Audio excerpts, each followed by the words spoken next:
So start it up here, make your hands like this, and work them in towards his chest. As soon as you can grab a hold of that gi, crunch.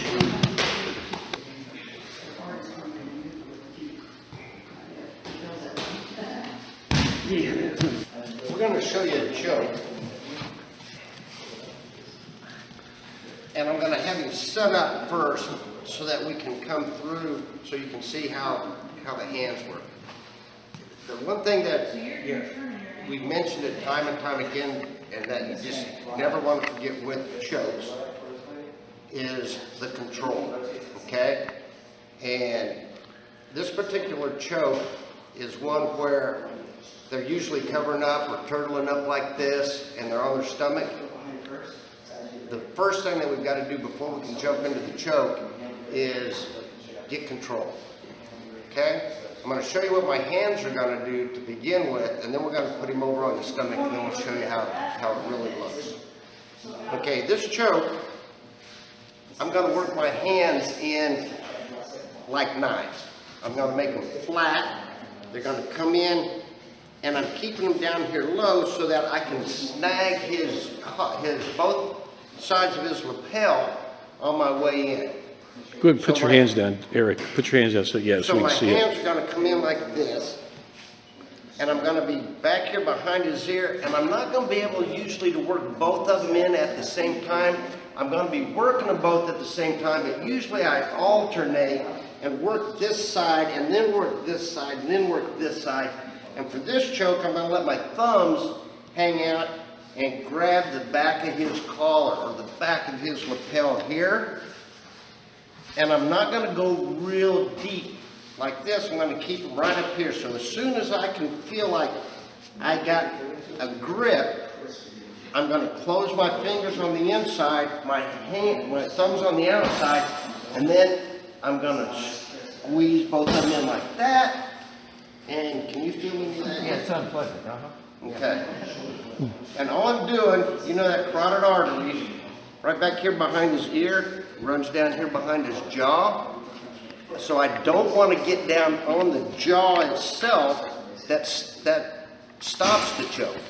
I want to be up here with my knuckle and the front of my finger, from this knuckle to this knuckle.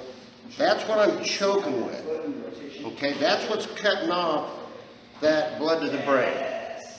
Okay, so I'm going to work my hands in like this, make them flat like knives, and I'm going to keep them like down here on this by his chest, but I'm not going to go that far. So I'm starting up here, and I'm using this right here to work this side so that I can get it in here where I can get a grip on his gi. I'm doing the same thing with this hand, but not both together. I'm doing one side, then the other side, then the other side, then the other side, the other side, the other side. And once I've got that, then I'm going to bear down and cut off that blood to his brain, okay, and put that choke on, right? Okay. With the chokes, I've always said you've got to keep your elbows bent.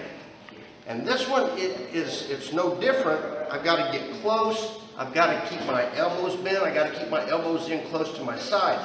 If you think about it, all I'm doing is grabbing his jacket. I'm turning my hands in like that. Okay?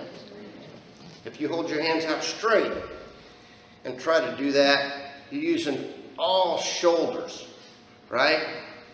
If I can get in here like this and get my elbows in, and I come in like this, now I'm using my chest, I'm using my stomach. I feel like when I choke like this, that the power from that choke comes from way down in here, and I'm crunching it in like that. I think of it kind of like opening a jar.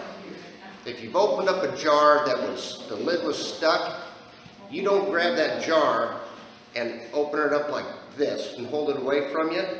That lid won't come off you hold that thing right in here close to your stomach, don't you? And use your whole body to kind of take that lid off. Well, this choke is kind of the same way. Okay? Let's go on your stomach real quick. Okay, first thing that we've got to do is get control. Okay, he's down here, he's covered up. Okay, I'm going to try to get control of him before I jump in. If I jump in here and try to go in here for the choke, he comes up on his knees and starts bucking me off. Then whatever I've done with my hands, I got to stop and post so that I don't get bucked off. So I'm going to try to get that control first. And I like hooks in. Now I've got a lot of control. Now I can work this choke, and I can take my hands now and I can start right up here behind his ears and working down by the jaw, working down here by the jaw. Once I've got just this far, now I crunch that in. Okay, and it's here, it's close. My elbows are in, my chest is close, and it's here. Okay, not up here, I'm way down in here. Okay, so that's what you want to practice. Getting that hand, working it until you can grab a hold of that jacket, and it's way back here. I don't have to get way down underneath here. If I do for this particular choke, it's not going to work because his jaw is in the way. So start it up here, make your hands like this, and work them in towards his chest. As soon as you can grab a hold of that gi, crunch. Okay? All right, let's try it.